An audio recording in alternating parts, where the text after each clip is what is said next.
everyone, welcome back to our RBT training. So today we're going to start discussing another form of taking data. In previous sessions we were talking primarily about task analysis and shaping and taking data as we were engaging in those teaching procedures. So today we're going to continue with that. We're going to talk a little bit more about the different types of data collection options that are out there, and then we're going to start really focusing on DTT, or discrete trial training, for this piece, okay? So let's just review a few different types of data taking procedures. Things that we've already talked about.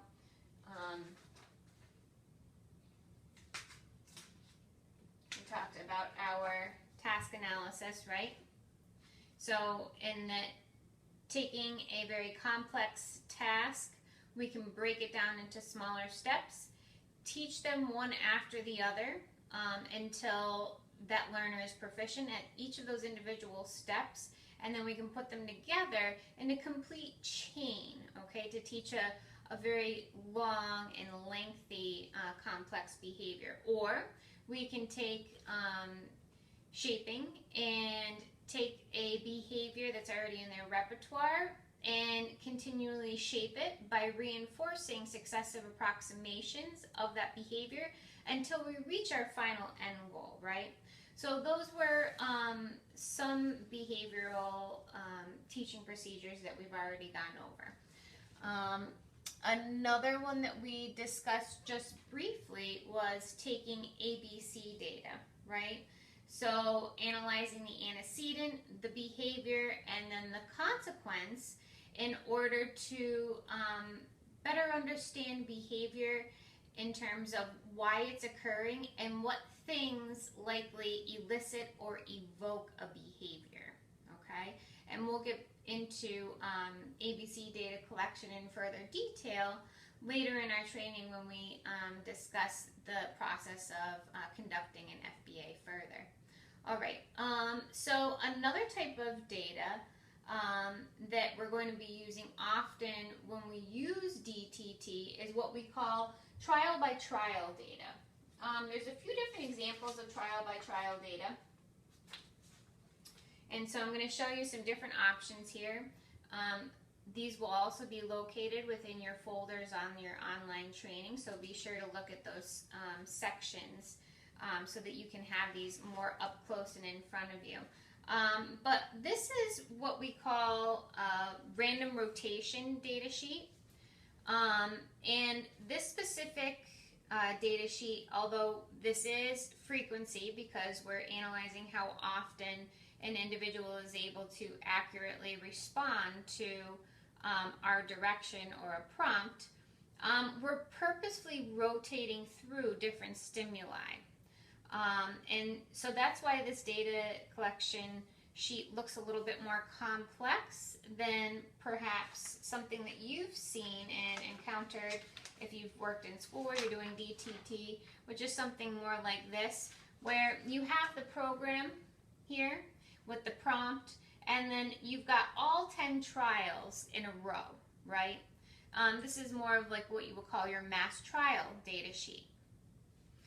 Again, we're going to go through this more detail shortly, but I want to just continue going through the other options for taking data. So this is another example that you might come across.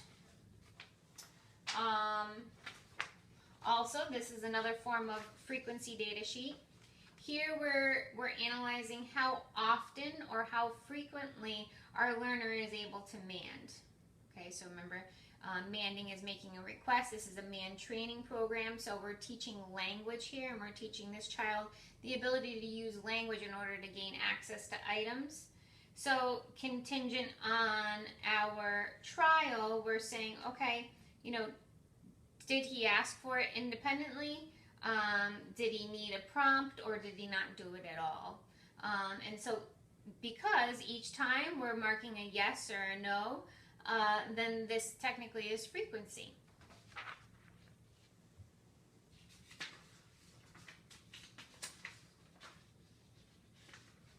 Okay. Now, aside from frequency, we also have another type of data, which is duration, okay? Or sometimes time can also be interval data. And we'll get into that in more depth later on in our training because there's a few different types of interval data that you can take. But here we're measuring, how often and how long does a behavior occur.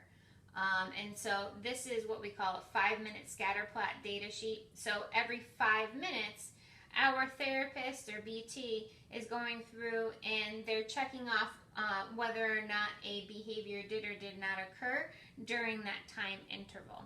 Okay, and this offers a variety of great information as well. And we'll talk more about that again later in our sessions. And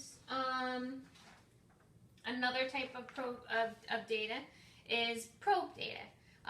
Probe data is kind of similar to frequency in that you are measuring if an individual does or does not have that skill or ability, but instead of taking mass data collection on it, multiple times, so instead of whether you use it in inter-trial, you intersperse your trials, or you're using random rotation, instead of asking the learner multiple times and then kind of giving that percent, so like 80% of the time, or they got it 60% of the time. This is just one quick snapshot.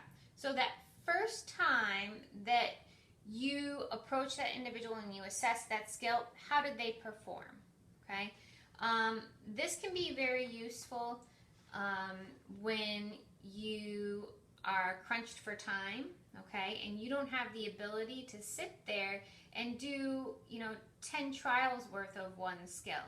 Or maybe you have a learner who has already mastered a program and you want to just ensure that they're maintaining that program over time. So maybe one time per week you make sure that you ask them or you check in on that skill and you measure how well did they do. Because real mastery comes from if the first time you ask them to do something and they got it without having to be retaught or reprompted, then that really shows that they've mastered that skill, right?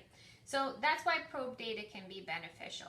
It's time saving, it gives you a quick snapshot, but it does take away from you really knowing if maybe that individual was just having a bad day or a bad few minutes, okay? Because it's not going to give you an overall percentage or guide to how well they know that information, okay? And we're going to go into taking probe data a little bit more later on as well. Last but not least, sometimes you'll see data that's all combined and in a sheet like this. So you're going to have a variety of data all within one page or in a packet.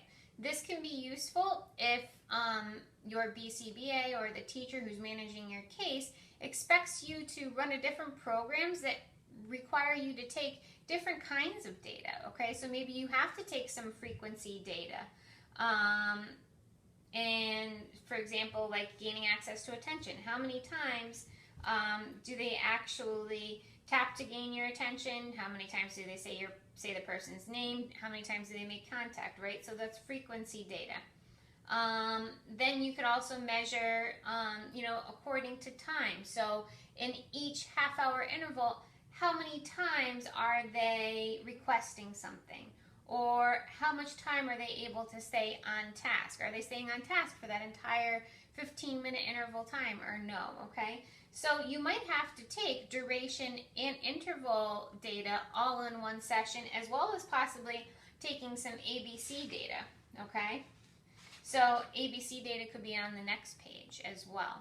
So there are a variety of ways that you're going to encounter data sheets and programming, and most frequently, however, you're going to be coming across things that are in DTT or frequency-based data. So I'm going to stop here for a moment, and then we're going to get into exactly why taking data is so important and why we continually need to assess, no matter what kind of data we're taking. So I'm going to show you a graph. Okay, you're all familiar with graphs at this point because you've been doing your own SAF-MED timings and self-assessing yourself on those timings and inputting it into some graphs. So some basic things, obviously we have the title of the graph, or here our title is going to be the program name, matching picture to objects, okay? And then down here we've got our axis that displays percent correct. And then down here we've got our time axis or date, the days that these trials were run on, okay? And down here I have a key. This key is pretty large, but this key is showing us information regarding our set list, which we'll get into all of these aspects of DTT in a few minutes. But what I really want to point out to you, it is so important and crucial that we take data, and that when we take data, we're continually assessing it, and we're monitoring for progress, maintenance, and generalization. All right, so why is data collection so important? It is so crucial that we collect data accurately, and that we are implementing our procedures with integrity so that the data accurately reflects the program to which it was intended to teach a certain skill, right? It is so incremental because that's how we monitor our children's progress. It's how we make sure that they're learning skills, that they're maintaining skills, and that they're generalizing skills over time. I've seen far too often when we've put programs into place for kiddos that I'll check back in, maybe I'm consulting to a school or with a family or a home-based program, and then I review the data books, and this kiddo hasn't made progress in over 2 weeks. Or maybe they started to make progress and then they dropped off, okay? And the therapist is still drilling the skill. And it makes me really sad because it's been a waste of time for that child. And there are some possibilities of conditioning some negative behaviors, right? Because I'm sure that you've been asked to do things that you haven't wanted to over and over and over again, and eventually you either quit if you don't like it, or you find another way out of it. And so that's where a lot of our negative behaviors pop up during teaching sessions, is that a child either is frustrated, they are completely bored, or they're just not being rewarded enough by it. So we continually need to monitor and assess our data to ensure that they're making progress. Because if they're not, whose fault is it? It's not the child's, right? It's our fault. We haven't found either the right teaching strategy or teaching program that really increases their learning. So that falls on our responsibility to ensure that. And in part of that, we have to be able to continually monitor, right? So I just want to take a peek at this graph here as a good example. And we're going to get into taking data for direct training trials in a bit. But I want to briefly go over this because here we have a kiddo who started off making progress on one program, which is fantastic. We've got ball and car here, so he seemed to get it. Remember, 3 days in a row above 80% we considered mastered, so he did wonderful. And here we made some initial progress, but then he dropped below 80, and then he went back up to 80, and then he started to drop down, down, down, down. And he came back up a little, and then down, and came back up a little. But here we are, we're almost 15 days into this program. More than 3 weeks of real teaching time, because remember, only like 5 consecutive days of school, right? And this kiddo still hasn't mastered this set. And in fact, it looks like he's decreased his reliability in accurate responding. So for me, this says, okay, whoa, we've got to stop. We've got to analyze the situation, figure out why he's not making progress, and change our strategy really quick before we start to see a decrease in his momentum to engage in other behavior programs or other learning programs as well. All right. So it's so pivotal that you catch this instead of over here, that we were stopping right here. Okay. Day 2 or 3 where we weren't making progress and we started to see decreased progress, we should have stopped ourselves then and really altered our teaching strategy. Okay, good. So I'm going to stop there. And now we're going to start introducing more specifically going over discrete trial training, all of the aspects to that, why it's important, how to implement it, how to analyze data, and continue from there.